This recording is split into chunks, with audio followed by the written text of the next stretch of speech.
Diesel rate ಏನಿದೆ ಅಲ್ಲ sales tax ಜಾಸ್ತಿ ಮಾಡಿದ್ದಾರೆ. ಹೋಲಿಕೆ ಮಾಡ್ರೆ ತೆಲಂಗಾಣದಲ್ಲಿ ಪೆಟ್ರೋಲ್ ಡೀಸೆಲ್ ಬೆಲೆ ನಮ್ಗಿಂತ ಜಾಸ್ತಿ, ಪಕ್ಕದ ಕೇರಳದಲ್ಲಿ ಜಾಸ್ತಿ, ಪಕ್ಕದ ಆಂಧ್ರದಲ್ಲಿ ಜಾಸ್ತಿ, ಮಹಾರಾಷ್ಟ್ರದಲ್ಲಿ ಜಾಸ್ತಿ. ಇವತ್ತು ನಮ್ದು ಹೋಲಿಕೆ ಮಾಡಿದ್ರೆ ಇನ್ನೂ ಕಡಿಮೆನೇ ಇದೆ.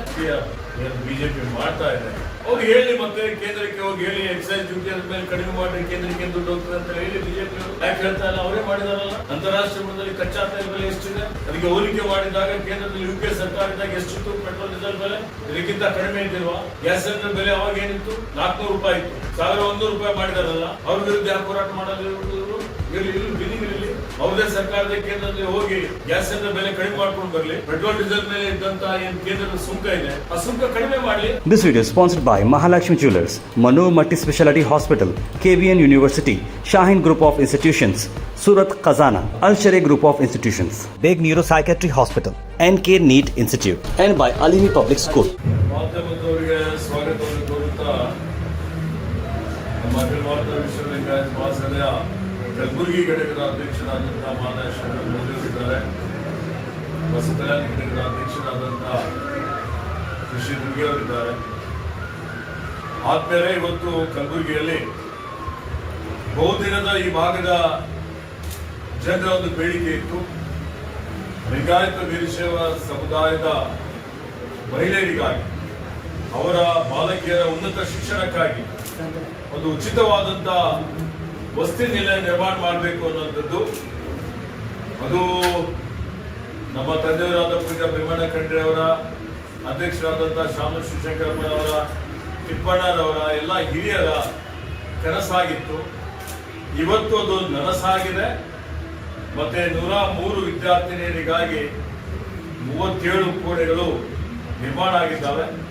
ಇನ್ನು ಸುಮಾರು 14 ಕೋಣೆಗಳು ನಿರ್ಮಾಣ ಹಂತದಲ್ಲಿದ್ದಾವೆ.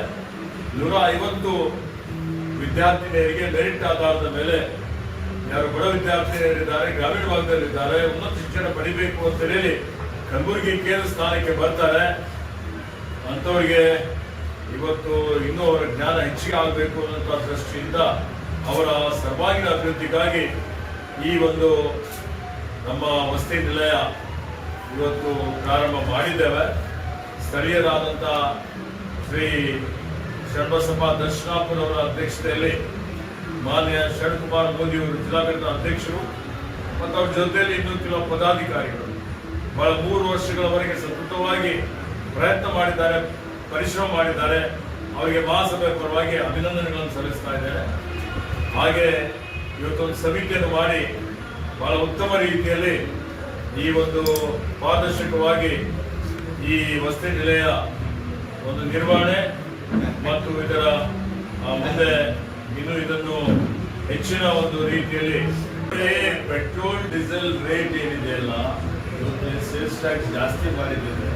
ಹೋಲಿಕೆ ಮಾಡ್ರೆ ತೆಲಂಗಾಣದಲ್ಲಿ ಪೆಟ್ರೋಲ್ ಡೀಸೆಲ್ ಬೆಲೆ ನಮ್ಗಿಂತ ಜಾಸ್ತಿ, ಪಕ್ಕದ ಕೇರಳದಲ್ಲಿ ಜಾಸ್ತಿ, ಪಕ್ಕದ ಆಂಧ್ರದಲ್ಲಿ ಜಾಸ್ತಿ, ಮಹಾರಾಷ್ಟ್ರದಲ್ಲಿ ಜಾಸ್ತಿ. ಇವತ್ತು ನಮ್ದು ಹೋಲಿಕೆ ಮಾಡಿದ್ರೆ ಇನ್ನೂ ಕಡಿಮೆನೇ ಇದೆ.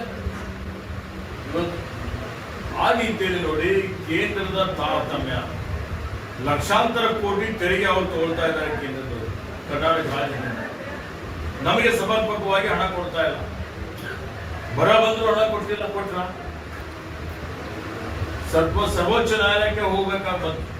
ಹೋದ್ರೆ ಎಷ್ಟು ಕೊಟ್ರು? ನಾವು ಕೇಳಿದಷ್ಟು ಕೊಟ್ರ? ಎಷ್ಟು ನಷ್ಟ ಆಗಿದೆ ಎಷ್ಟು ಕೊಟ್ರ? ಇಲ್ಲ. 18,000 ಕೋಟಿ ರೂಪಾಯಿ ನಷ್ಟ ಆದ್ರೆ 3,600 ಕೋಟಿ ಕೊಟ್ಟಿದ್ದಾರೆ.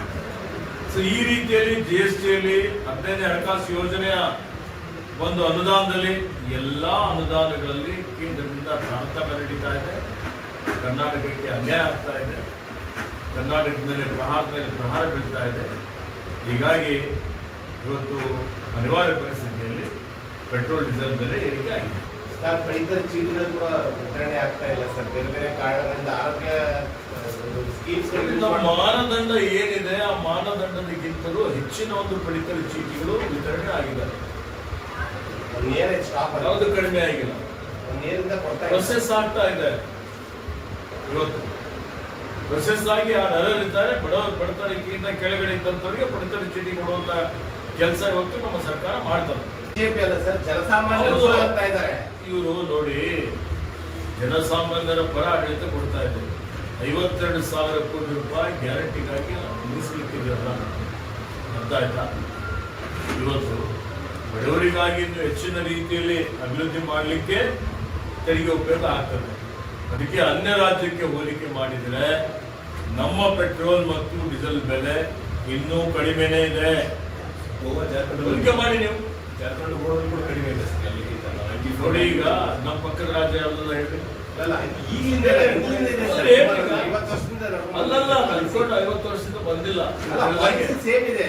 ಯಾವಾಗಲೂ ನಮ್ಗಿಂತ ಇಲ್ಲ. ಜಾಸ್ತಿನೇ ಇದೆ ಅಕ್ಕಪಕ್ಕದ ರಾಜ್ಯದಲ್ಲಿ. ಇಲ್ಲ, ಆಗಿಲ್ಲ, ಯಾವಾಗಲೂ ಇಲ್ಲ. ಅರ್ಥ ಮಾಡಿಕೊಳ್ಳಿ. ಯಾರಿಗೆ ಇತಿಹಾಸ ತೆಗೆದು ನೋಡ್ರಿ, ಇದಕ್ಕೆ ಬಹಳ ಅತ್ಯಲ್ಪ ಇವತ್ತು ಬೆಲೆ ಜಾಸ್ತಿ ಮಾಡಿದ್ದೇನೆ ಜನರ ಹಿತದೃಷ್ಟಿಯಿಂದ. ಸೊ ಹೀಗಾಗಿ ರಾಜಕೀಯ ಏನು ಬಿಜೆಪಿ ಮಾಡ್ತಾ ಇದೆ, ಅವ್ರು ಹೇಳಿ, ಮತ್ತೆ ಕೇಂದ್ರಕ್ಕೆ ಹೋಗಿ ಹೇಳಿ ಎಕ್ಸೈಸ್ ಡ್ಯೂಟಿ ಅದ್ರ ಮೇಲೆ ಕಡಿಮೆ ಮಾಡಿ ಕೇಂದ್ರಕ್ಕೆ ದುಡ್ಡು ಹೋಗ್ತದೆ ಅಂತ ಹೇಳಿ ಬಿಜೆಪಿ ಅವರು ಯಾಕೆ ಹೇಳ್ತಾ ಇಲ್ಲ? ಅವರೇ ಮಾಡಿದಾರಲ್ಲ. ಅಂತಾರಾಷ್ಟ್ರೀಯ ಮಟ್ಟದಲ್ಲಿ ಕಚ್ಚಾ ತೈಲ ಬೆಲೆ ಎಷ್ಟಿದೆ? ಅದಕ್ಕೆ ಹೋಲಿಕೆ ಮಾಡಿದಾಗ ಕೇಂದ್ರದಲ್ಲಿ ಯುಪಿಎ ಸರ್ಕಾರ ಇದ್ದಾಗ ಎಷ್ಟಿತ್ತು ಪೆಟ್ರೋಲ್ ಡೀಸೆಲ್ ಬೆಲೆ? ಇದಕ್ಕಿಂತ ಕಡಿಮೆ ಇದ್ದಿಲ್ವಾ? ಗ್ಯಾಸ್ ಸಿಲಿಂಡರ್ ಬೆಲೆ ಅವಾಗ ಏನಿತ್ತು? 400 ರೂಪಾಯಿ ಇತ್ತು. 1,100 ರೂಪಾಯಿ ಮಾಡಿದಾರಲ್ಲ. ಅವ್ರ ವಿರುದ್ಧ ಯಾಕೆ ಹೋರಾಟ ಮಾಡಲ್ಲ ಇವರು? ಇಲ್ಲಿ ಬೀದಿಗಿರಲಿ, ಅವ್ರದೇ ಸರ್ಕಾರದ ಕೇಂದ್ರದಲ್ಲಿ ಹೋಗಿ ಗ್ಯಾಸ್ ಸಿಲಿಂಡರ್ ಬೆಲೆ ಕಡಿಮೆ ಮಾಡ್ಕೊಂಡು ಬರಲಿ. ಪೆಟ್ರೋಲ್ ಡೀಸೆಲ್ ಮೇಲೆ ಇದ್ದಂತ ಏನು ಕೇಂದ್ರದ ಸುಂಕ ಇದೆ, ಆ ಸುಂಕ ಕಡಿಮೆ ಮಾಡಲಿ. This video is sponsored by Mahalakshmi Jewelers, Manu Multi Speciality Hospital, KBN University, Shahin Group of Institutions, Surat Khazana, Al Sharia Group of Institutions, Beg Neuropsychiatry Hospital, NK NEET Institute, and by Alimi Public School.